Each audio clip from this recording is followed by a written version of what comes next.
If we are, give it 1 second. We are live. Awesome. Well, welcome everyone. I am Rob Booth. According to my business card, I'm the head of field and mobilization here at goodparty.org. And I have the privilege of working with our organizing department and also our political department. And welcome. This is a training on canvassing and voter outreach techniques for the home stretch of your campaign. We are joined by two experts that I'm going to be teeing up to walk you through their areas of expertise.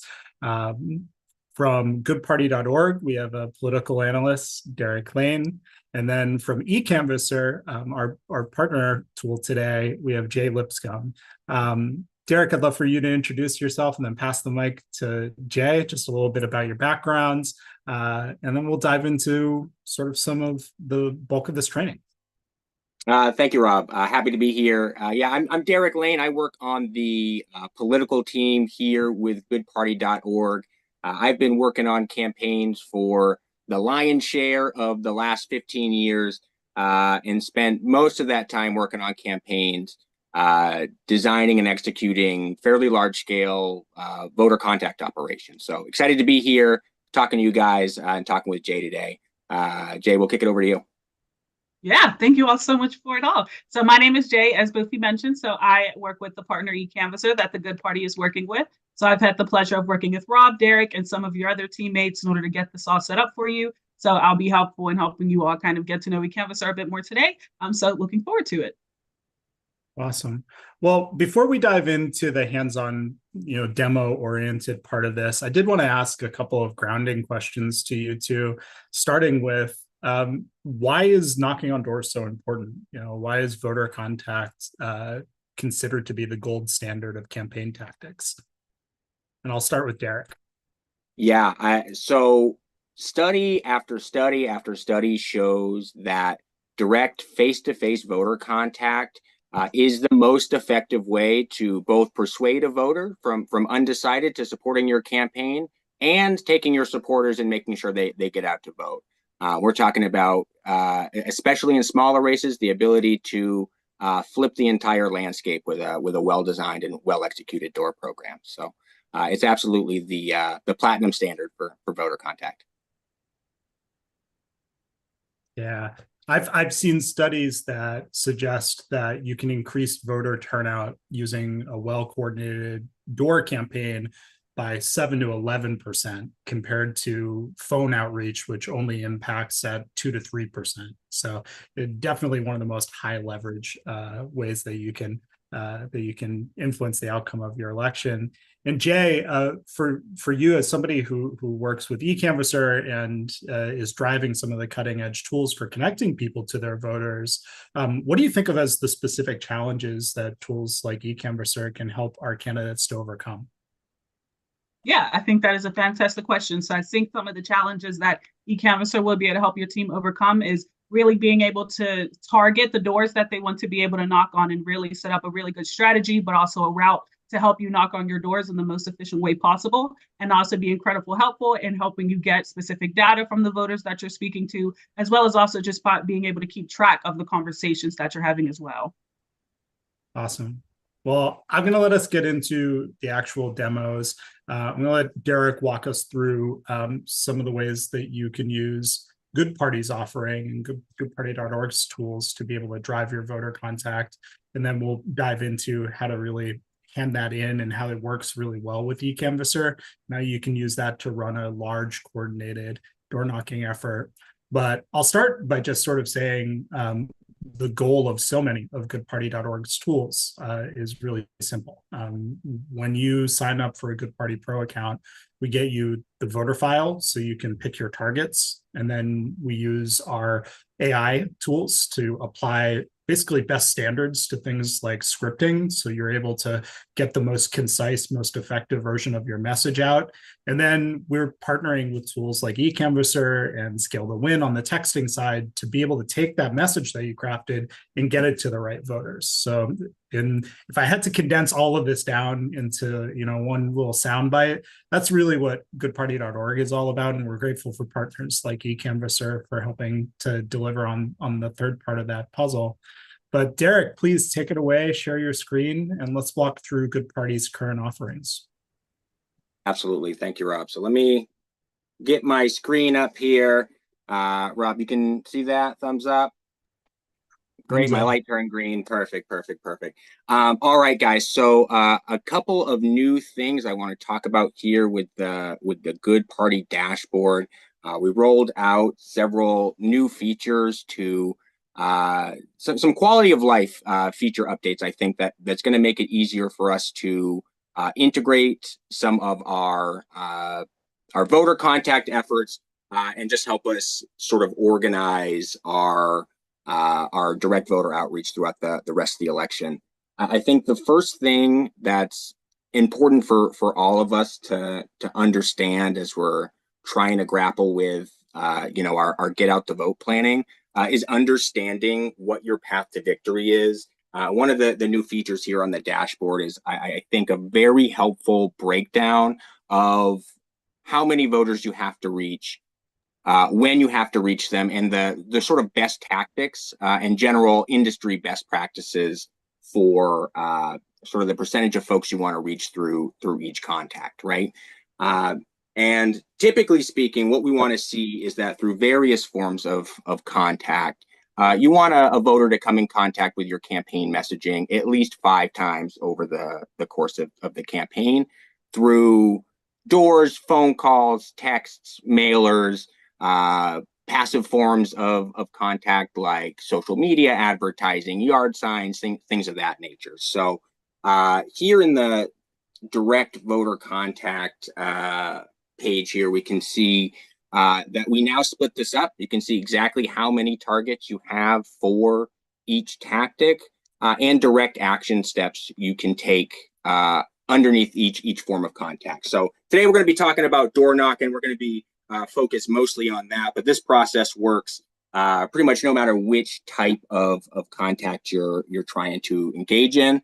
So step 1 is going to be to generate your target. So if you hit door target, you're going to see here in this district I'm looking at, this is the school board in the town I live in. This is the actual voter count, guys. I do live in a town this small. So we're looking at 964 records available for us to knock on doors. So from here, I'm going to be able to download that CSV, get that voter file, the actual file we're going to upload into Ecanvasser. And from here, we can create a script. So here we're going to generate a door knocking script. And you see here in just a few seconds, it's going to generate a door knocking script that we're going to be able to use to drive our efforts forward at the doors. I'm going to look at this one here. You can see it writes out a pretty robust script for us to use.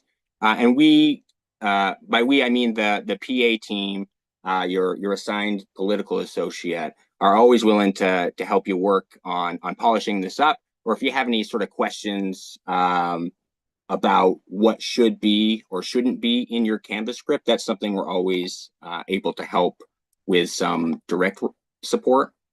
And then once you get your door targets and get your script, you will have everything you need to get your Canvas campaign up and running in Ecanvasser.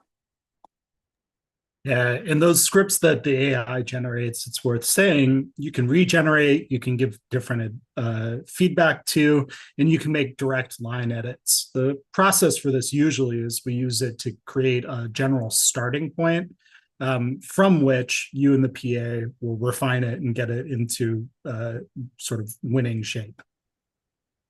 Yeah, absolutely.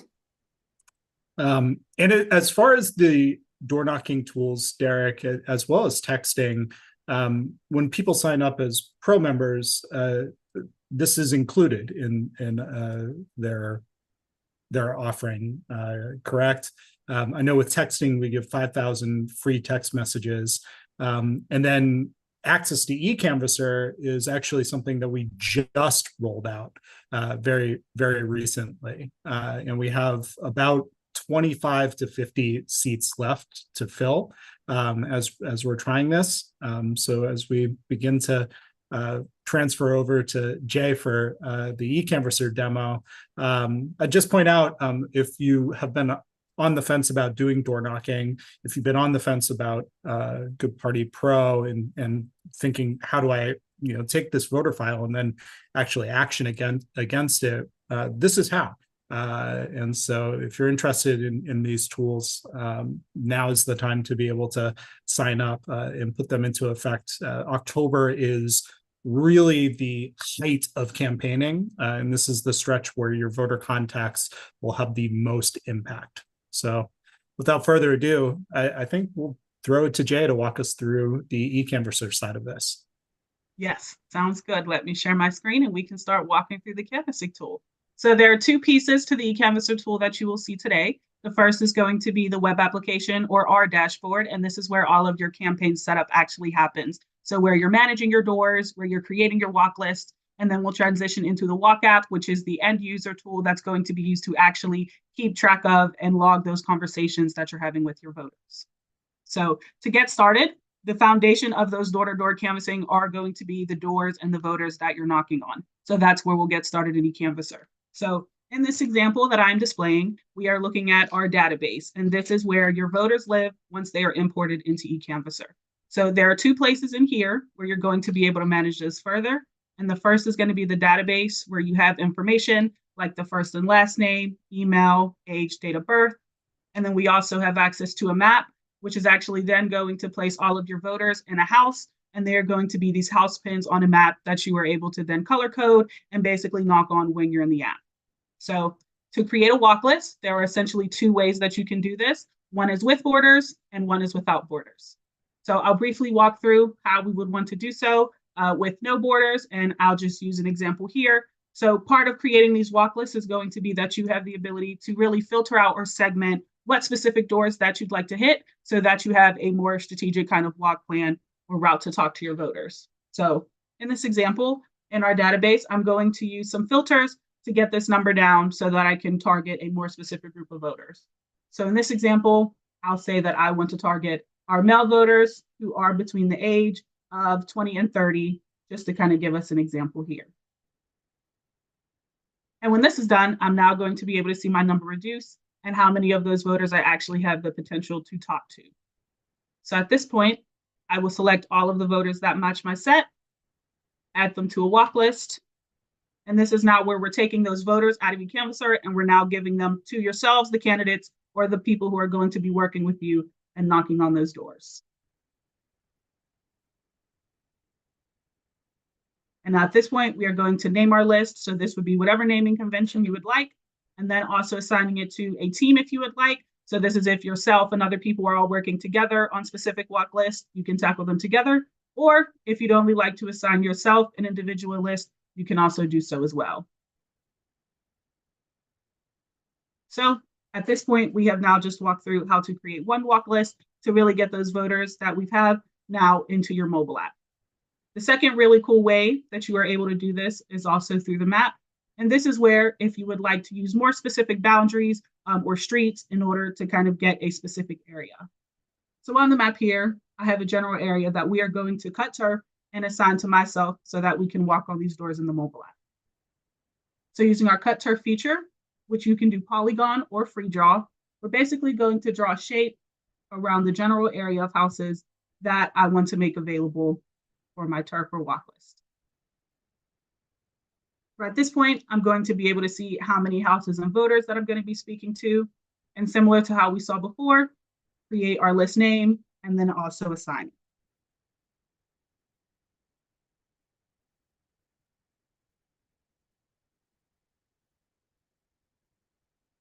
So at this point, we have our voters in Ecanvasser, and we have now put them into our very specific targeted walk lists that we are then going to use the Walk app in order to canvas with further.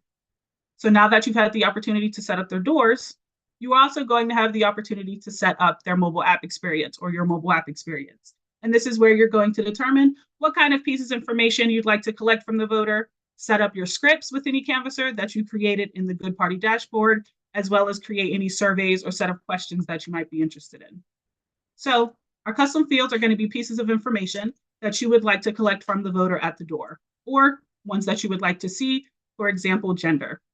We also have here mobile phone number, and if there was something additional with a very simple drag and drop motion, we're now making email one of those pieces of information that we're going to collect from a voter at the door. In addition to custom fields, you can also create surveys, and surveys are going to be question sets that you have set up, and you can have as many questions in a survey and ask the questions that you would like in order to collect questions like the main issues that your voters care about, or any other questions that you might be curious on getting more information from them. The talking points are also going to be incredibly helpful because you can take the scripts that you have created using the Good Party software and plug those directly into Ecanvasser to make those scripts then available for yourself in the mobile app. And creating a talking point is very simple and easy, where you pick your category, and then you can directly copy and paste in whatever you pulled from your previous script over here, and then make that available for yourself in the app. One of the final also really important things in here is also going to be your outcomes of the conversation. And this is going to allow you and your team to know on the map and in the mobile app if someone has already been knocked on or talked to, what was the result of that previous conversation. So here are your interaction statuses in which we can see different colors and meanings. So once a door is knocked on and an outcome is attached, the houses on the map are basically going to update to whatever color of the status we've chosen, which I will demonstrate here briefly. So using Ecanvasser with collaboration with Good Party, you have your voter files that you have in Ecanvasser, where you can create walk lists, customize the mobile app experience, and we'll now just transition briefly over into the walk app so we can see what it looks like for an end user actually knocking on those doors.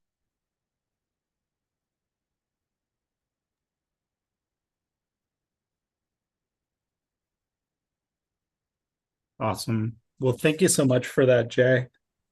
In terms of these tools, I'm curious, what do you think have been some of the most effective features within Ecanvasser that sort of make it such an important tool to have for campaigns like ones the folks on this call are running?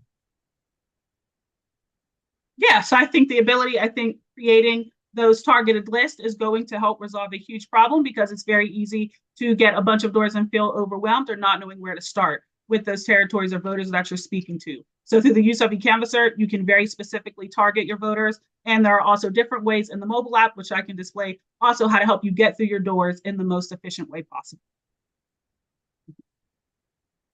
And Derek, kind of on the back of that answer, do you have any examples of specific, custom audiences that you've seen people use effectively for canvassing, particularly independent candidates like the one that goodparty.org is working with? Yeah, absolutely. We can get fairly granular in our data set when we're building targets. So as a example of a target I use fairly frequently in school board races, for instance, is a model that tracks whether or not somebody is likely to have children who are of the age to attend that public school district. So that typically tends to be fairly low-hanging fruit for those types of races. So we can get that targeted, and I recommend getting targeted when you're doing doors.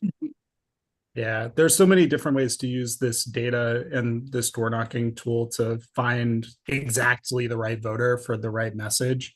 One of the things that I've always liked door knocking for is it is one of the most effective ways to increase the likelihood that someone turns out if they are a low propensity voter. And with this tool, just another use case on top of a really great example that Derek just gave, you can pull all of the independent voters who have voted in one, but not all three of the last three elections. So you know that this is someone who likely only turns out when they get an extra push or when something really speaks to them. And having someone like the candidate themselves or a volunteer from the campaign show up at their doors can make that difference. And like we mentioned at the top of the call, overall on the net, you can increase between 7 to 11% on the overall turnout. Those numbers are even higher amongst low propensity voters. So that's another use case that I really like to use. And Jay, I think you're going to walk us through what the mobile app looks like a little bit. Yes. Awesome. So I am here in the Ecanvasser Walk app, where I am going to be able to further look at the walk list that I have assigned to myself, but also further navigate the voters that I'm going to be speaking to. So on this map view here, this is where you're going to be able to see the voters that you've given yourself as house icons so that you can basically knock on these doors. So to start logging a conversation, I'm going to very quickly just select a household, and this is as if the household that I'm standing at, where I am going to be able to see my options of how the outcome of this conversation went. So for example, if I say that this was actually an unsuccessful conversation and I was unable to access the building, I can use that option, and we can see very quickly that the mobile app has updated to the corresponding outcome of that last conversation, allowing you to keep track of your conversations as you're having them. If I'm recording a successful conversation, this is then where I am able to go in and use the Canvas option. And this is what's going to pull up where any additional data entry is going to happen for the voter that you're speaking with. So choosing a star rating, updating that email or phone number that you've collected, but also answering the survey that you've set up. And you're able to just very easily type in whatever answers that the voters are giving you. And then again, when we save an outcome, we can now see that house is actually green. So I'll just quickly walk through now our route planning feature, which is essentially going to allow you to get help on how to get through your walk lists in the most efficient and quickest way possible. So on the map view here, I'm going to use the plus sign at the bottom right to bring up the route planning. And what I'm going to do, very similarly to how you would have cut turf on the map, is use my finger to plot points around the houses or the stops that I'm actually going to add to my route. And this is now where you can essentially go in and set up what doors you're going to be knocking on and in what order you're going to do so. So here we can see all of the stops that I have added to my route, where I can reorder them, delete them, but also input a start and end location, because you may be starting at home, at an office, or somewhere different, and you'd like to be able to get to your first stop as quickly as possible. At this point, I can also use Optimize, which is basically going to take your location, all of the addresses that have been assigned to you, and put them in the quickest route so that you can start at door 1 and get all the way down to, in this example, door 25. You can also switch between driving and walking as well, depending on the route of transportation that you're taking to walk through your turfs too. And at this point, I can then hit start route, and I'm going to be able to see my number of stops on the map, as well as a little bit more information about how long it's going to take me. So because I am based out of Pittsburgh, Pennsylvania, and the doors that I'm trying to knock on are far away from me, it says it's going to take me 19 hours, but it will not take yourselves 19 hours to get through your walk list. So at this point, I can hit start route, and it's now going to take me to my first stop, where I can then log a conversation with this voter, also pull up directions from where I am to that very next house, and basically move through my stops as I go. So for this example, we'll say that I actually just had to leave a door knocker, and then it's going to move me on to my next route. And you essentially just move through all of your houses, getting directions or logging those conversations as you go through. You can skip stops, as well as going back to other previous ones if you needed to revisit a household. And once your route is complete, you can then get an idea of how many stops that you took, what those summaries of those conversations were, and then essentially once you're done, close that off, move on to another route, or wrap up your canvassing for the day. So that is how you have your doors in the mobile app, and then also using some of the route planning to help you knock on them. And then also in the mobile app, you also have access to those talking points. So you have your interaction scripts readily available for you while you're also talking to the voters at the. I really can't stress enough how important that route navigation tool is. It might seem like kind of a simple thing, especially for folks who have always had things like Google Maps at their fingertips. I hope older than I look. But when I started doing campaigns, I used to have to get a Gazetteer magazine and then copy out of that and hand draw what I thought like the shape of neighborhoods were and draw little stars for where those houses were with their numbers to be able to sort of design the pathways that I would walk. So tools like this existing have really simplified what used to be a painfully manual process to go out and have conversations with voters. Great. Well, I want to pivot into just a handful of questions that I'm mostly going to direct towards Derek about canvassing best practices. But Jay, feel free to chime in if you feel called to on any of these. And similarly, I want to open up the chat button here. So please go ahead and if you have questions, drop your questions in the chat and we'll try to weave these in as well. But Derek, kind of just as a point to start from, what do you think of as some of the most effective strategies for a door knocking campaign? Are there key techniques that canvassers should follow when they're speaking to voters? What are the things that you like to, if you had to distill it to 3 really strong points for these folks before you sent them out to the doors, what would those 3 points be? Oh, you're on mute, bud. Dang, there's my problem right there, Rob. Appreciate you. I would say the most important thing when it comes to canvassing, and the thing that's top of the mind while we're here with Jay, and something that Ecanvasser makes, I think, incredibly simple, is make sure that you have a plan for how you're going to attack your turf.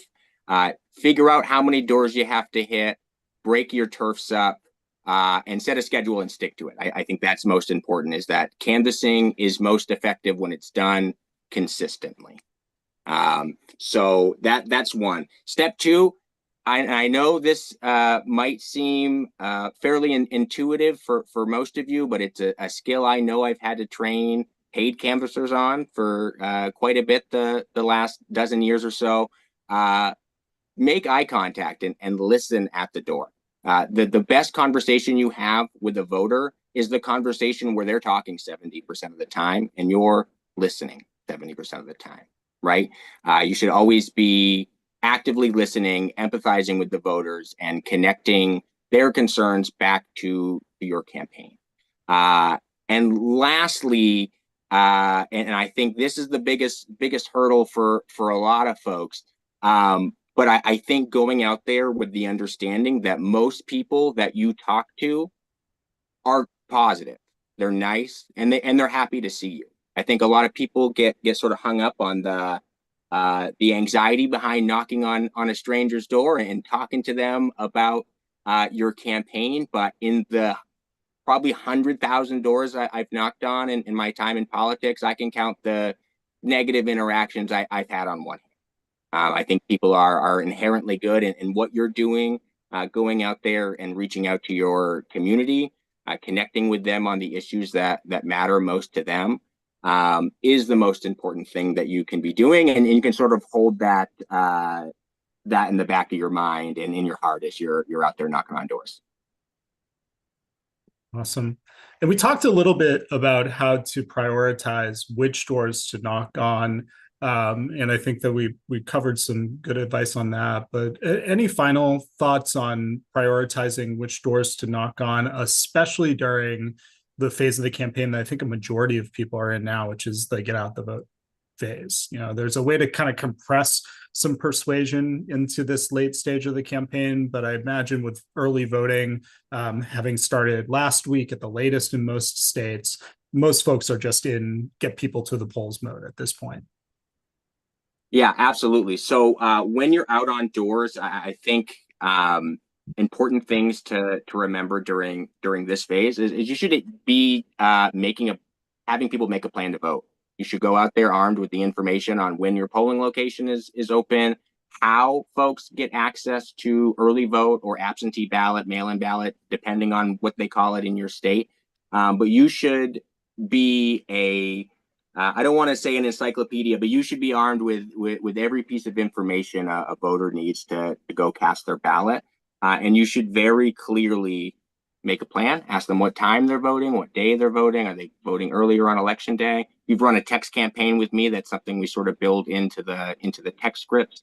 And very important, I'm surprised this wasn't in my top 3 for canvassing, but you have to ask them for their vote if you're going to ask them to vote. You need to verify that they're going to be supporting you, give them the information they need to go cast their ballot. Yeah, really good points. That creating a plan, to actually get out to vote has been proven study after study to dramatically increase, even if they don't adhere to the actual plan. They might end up riding to the polls with their mother. They might end up voting early, but it can increase turnout dramatically just because they get into the idea that they're making a promise to themselves that they're going to do this behavior. And the earlier that you can get them to make that plan, the better as well. So really good point on that. And as I hear this and I'm thinking through the demo that Jay just showed us, having the talking points in Ecanvasser is like a very easy way to load up the precinct and the polling places for each specific door that you're going to be going to. So you would be able to just pull that right up on the app to be able to tell someone your polling place is here, which is another reason that we're really bullish on people using these tools. Similar, we're talking about the home stretch here, and we talked about the way that the tools are built for helping with message crafting. But for people who are in get out the vote mode, you mentioned make a plan. Is there anything else that you think of about how to tailor a message for maybe some of those voters who are a little more low propensity on the turnout scale, Derek? Yeah, I think there's sort of a combination of things we can do. I'm always gonna lean back on make a plan with low propensity voters. That is, I think, the industry best practice for increasing turnout. But I think that, yeah, that is my answer, Rob, is the make a plan for low propensity voters. Because I just think it's so essential. Because essentially, if you can get a voter to verbalize a position, you can get them to internalize a position. That's sort of the cornerstone of both persuasion messaging and turnout messaging. The other thing I think with low propensity voters, other than just giving them the information, is framing voting as both crucial and easy, right? You give them the information, you let them know how simple it is and how important their vote is in the outcome of the election. Sort of a little bit of that bandwagon effect, as it were. Yeah, I think 2 other very similar pieces. One is building social proof. So there's lots of research that suggests people are more likely to vote when they believe that others in their community are doing it. So oftentimes when I'm at a door, even to just like take the edge off of the conversation right from the get-go, I like to say, we've been out here talking with your neighbors about XYZ. But to work that into a get out the vote framework, saying, many of your neighbors have already voted. Early voting is really popular in this district, if it's true. All right, we never want to lie at the doors, but saying a lot of your neighbors are going to be voting, and to be able to issue that sort of social proof is helpful. And then I also like there's like a fine line to walk with this, but a friendly reminder of voter history, where you can say, we know that you've been a voter in the past, and your vote is needed again. This is a really important election, and not just at the top of the ticket. There are really wonderful independent candidates who are running at all levels of government right here, who are going to be on your ballot, including, candidate Mark Russell, for example, right? So you can offer that up. Great. And in terms of some standards for door knocking, I usually like to tell people that you can knock 100 doors in a 4-hour shift. Derek, does that ring true for you? And if so, how many people do you expect to answer the doors in that context? What does a productive night of door knocking look like? Yeah, I would say a productive night of door knocking. And obviously there's a little give and take here depending on how urban versus how rural your district is, how dense it is. But I would say on average, you can get between 20 and 30 doors an hour. And out of those 20 to 30 doors, about 1 in 8 folks should open the door, and you should be able to complete a survey, have a conversation. So I think as long as you're hitting that 20 to 30 door mark per hour, which leads to 3 or 4 conversations an hour, you should be right on target to be sort of in line with what I would consider to be an effective canvas. Yeah. And I'll offer up that a majority of the candidates that we're working with across good parties, 3,000 candidates who are going to be on the ballot in a couple of weeks, in 34 days, I think. A majority of them are in districts where the turnout is going to be relatively small, under 5,000 voters turning out. We're focused for good reason on these local races, as oftentimes they're nonpartisan. There are opportunities for independents to run against just one candidate instead of having to split the vote across multiple candidates. But because of that scale, if you're in a race where the ultimate win number is going to be 2,500, 3,000 votes, one person, the candidate themselves, knocking 100 doors, 4 hours shifts every night between now and election day, you could easily knock every door in your district, or you could knock certainly everyone who is going to turn out and end up voting for you. And we have seen a strong correlation between the candidates who knock every door in their district once at a minimum, twice as a best practice, as being the candidates who end up winning their campaigns.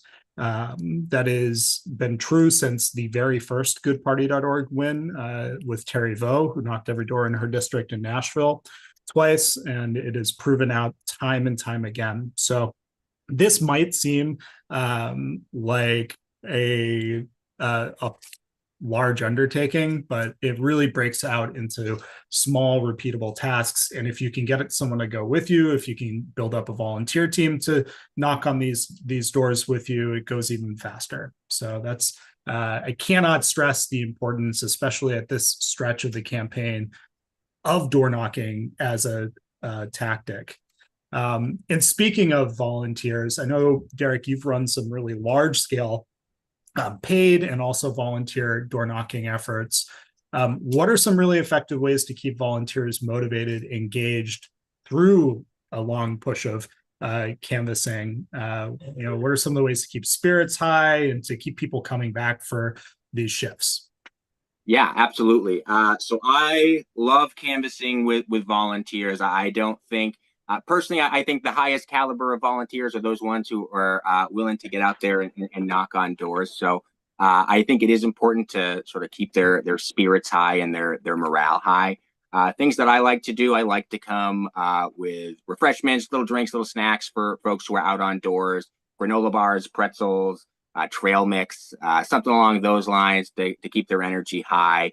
I also like to sort of have like a pre-determined sort of midpoint check-in just to see how folks are doing midway. And I think it's especially important when your canvas shift is wrapping up with your volunteers that you hold space for, kind of a debrief, an opportunity for folks to report out their results so they can see sort of the effort they made as a team and how they fit into the larger picture. But also give them the opportunity to talk about things that could have gone better, and more importantly, celebrate those triumphs and the things that went really well, and sort of share the learnings of the canvas. So I think refreshments and giving folks the ability to check in, talk openly and honestly about their time out on turf is gonna keep them coming back. And thank them. I know it should be intuitive for most of us here, but you should be thanking your volunteers. That's hard work they're doing for you. So make sure that you show your gratitude. Great. I'm going to pull a couple more questions from the chat. I'll also offer up kind of last call on questions. I see two of them here. First of all, and this this is a good one. This is actually a frequent topic, even socially for me amongst my friends, which is any strategy for getting out of a conversation that is going on too long. I love a good clap and then say, well, this has been great, but I've got to talk to more people, and then just smiling as much as possible and moving out. That clap can interrupt almost anything in a friendly way, and then just saying, this is great, but I've got to talk to more people. It's getting dark and I want to make sure that I don't miss any of your neighbors. That to me is the most effective thing that I've found. It also works for getting out of parties and dinner engagements. This has been great, but I've got to go. That's my secret. Derek, what's your take on getting out of a long conversation to be able to get out and move on to the next door?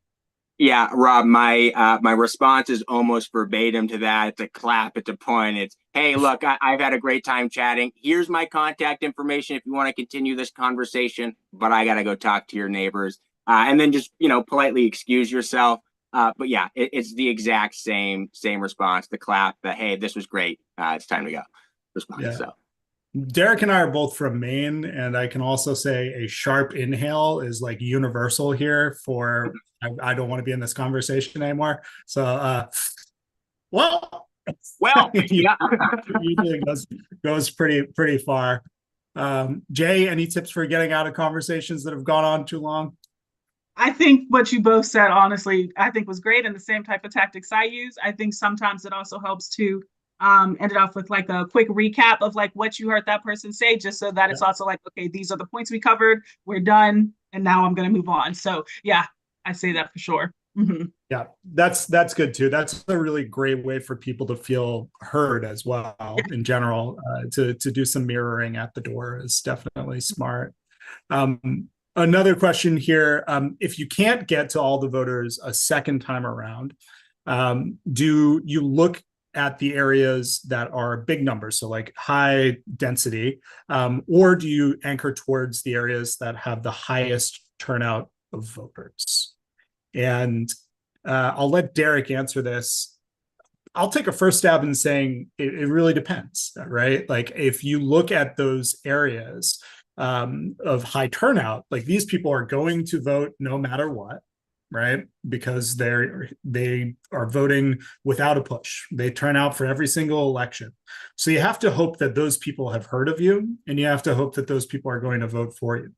If you are running as, let's say, a libertarian, and you look at that district and it's mostly Democrats, and particularly progressive Democrats, you would probably look at that district and say, oh, I probably don't have a ton of supporters there, and you would want to look somewhere else. But if you were running in that same district, you're a Democratic Socialist, you look at that district, it's all made up of these progressive Democrats, and they're turning out, that district is probably going to break your way, and there might be some supporters who just need to hear of you to make sure. So I would lean towards focusing on where you can boost turnout amongst voters who aren't going to turn out without a touch from you, and to do that amongst maybe independent voters before looking for the partisan voters. So many times independent voters sit elections out because they don't see anyone who represents their values on the ballot. So my default message for most goodparty.org candidates is look for the independents who have spotty voting histories and try to increase the likelihood that they're going to turn out. Yeah, I'm gonna double click on that because I think the turnout low propensity independent turnout is so important. But I also suspect that in most districts, coming back to the question of whether we seek, density versus turnout, I think a lot of times in most communities, with almost the prime example of if you live in a university or college town where they have dorms, there tends to be a lot of overlap between density and turnout.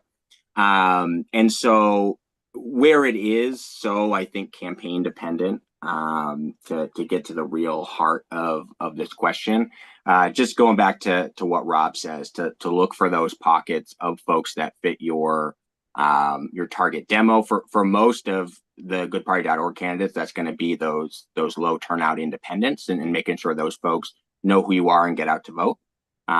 So I'll double click on that, but my broader answer is that it's very race dependent, but I think most of the time density and turnouts, it's a pretty overlaid Venn diagram.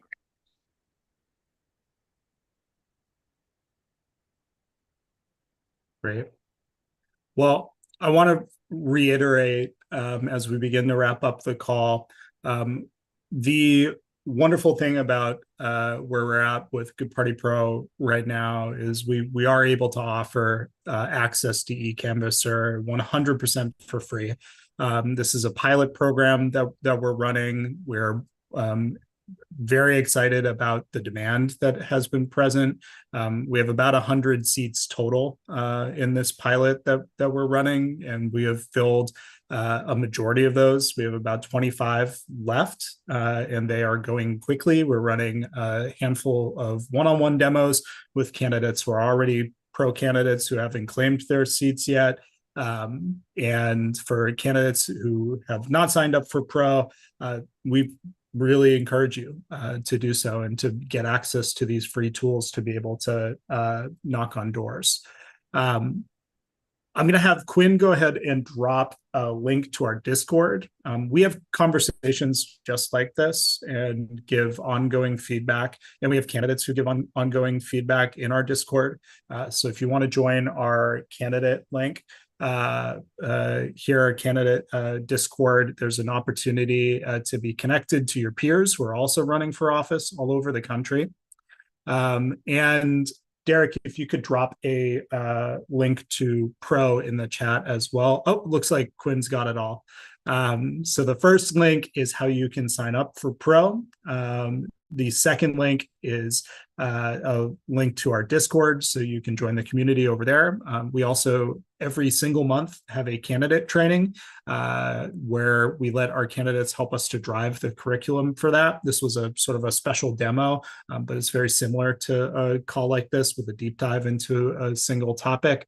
And finally, if you're a candidate who already has access to Good Party Pro and you have not claimed an Ecanvasser seat yet, schedule a call with your political associate, and they will get you into that tool so you can start knocking doors in this home stretch. Well, final thank yous. Thank you, Jay. Thank you, Derek. And we will all